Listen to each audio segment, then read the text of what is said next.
So ahead for you on Cron 4 News Weekend. Henry's cooking up something out in the East Bay in Hayward. Hi, Henry. Yep, we're over in Hayward, but we're talking about Hawaii. We're going to be making something called Shabu Shabu. It's too bad he's been shut out. Translates to swish, swish. Yeah, it's amazing. So we've got some swish, swish, Shabu Shabu coming up on Cron 4 News. So when were we supposed to? Oh, yes, tomorrow is the globe stuff. The making of this particular seafood dish.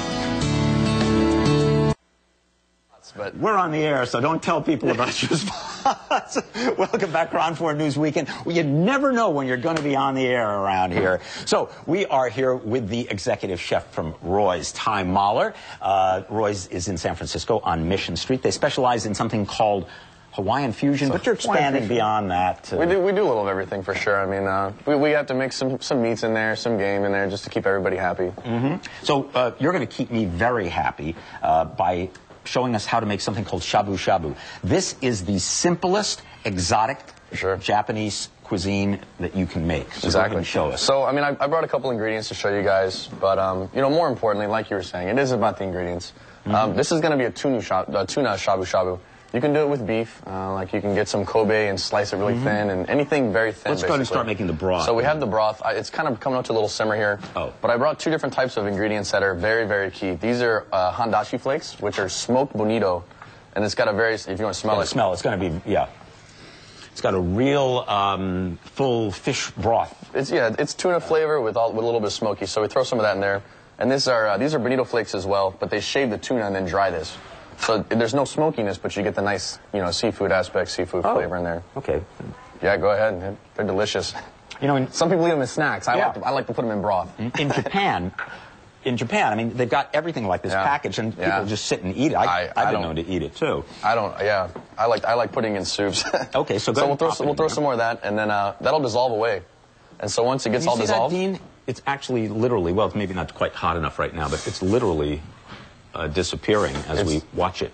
It's magic. Not like Buki, but it's our own version here. So now I should tell you that that concludes the cooking portion. Pretty much. Right? There's also a little bit of I've already flavored this ahead of time with a little bit of ginger and some green onion. The white of the green onion. The white's the more important part. There are more onion flavors in the white. So I put the white in this with ginger, and it's just water, and then you let it steep, and then it's good to go. Okay, well, this is a TV version, so we can't let it steep too long. No steeping. How much longer do you think we need to wait? Because the slope is getting steeper. A minute. 1 minute. So tell us a little about your Valentine's Day menu. So, what a sneaky way of getting a big plug-in for the restaurant. I know. That's what I brought this guy for. So if nothing else, it's a pet. It's a pet. It's going to be my pet later. But for now, Valentine's Day, I'm doing a nice little 2.5-pound lobster. I'm going to do it like a eggs Benedict style, but with lobster and a poached egg and like a foie gras béarnaise sauce. You're not going to hurt the lobster. No. Not this one. Not this one in particular. Oh, okay. This one is a keeper. Yeah, he's fine.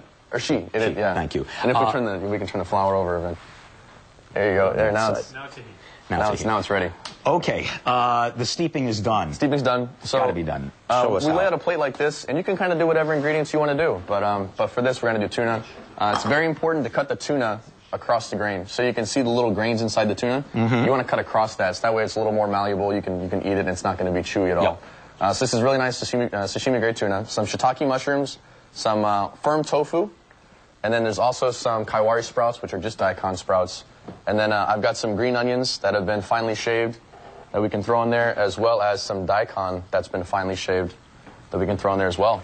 Dean, can you take a look at, so the green onions, did you use a peeler? No, I use my knife here. My handy knife, which is really good for making fine little cuts. Can I ask you about your knife? Sure. Now, take a look at this. Now, ordinarily I would say, ooh, what happened to his knife? This is a handmade knife from a little town called Suki, Japan.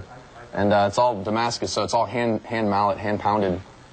Wow. Beautiful. It's a beautiful knife. Beautiful knife. Fabulous. Okay, so now what do we do? So you have everything here, and more or less it would get presented to you just like this. So say you were the guest, I would turn it to you and not have everything here in front of you just like that. And then the broth that is now fully steeped, all we do is pour it inside here.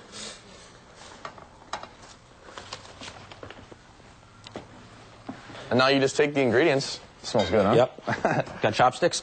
We have nothing. Fingers. Fingers. Okay. So, and this is what shabu shabu means. Swish, as we mentioned. Swish, swish. So now as you're doing that, it's going to lightly cook the tuna. You can see that the tuna, look at the color. See how the color is getting a little bit cooked there. And you have to like things not too a well little rare, but at the same time, it's going to soak up the flavor.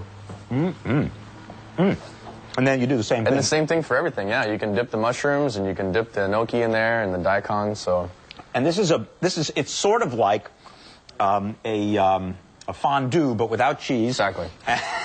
Without cheese and not from France, but the same theory applies. And the best is the more you eat it, the better it gets because you're infusing all those flavors in there. So. Thank you, Ty. Yeah. Roy's.com. Is that Roy's Restaurant?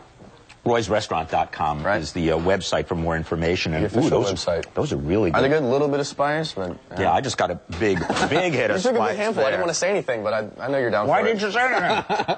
And look, is that a happy lobster now? He is. Because he was convinced that we were going to cook him. Not today. Not today, buddy. Lucky guy. Back to you guys. Lives another day. Thank you, Henry. When we come back on Cron 4 News Weekend, Stacey Sawyer will join us with a final check of traffic and weather.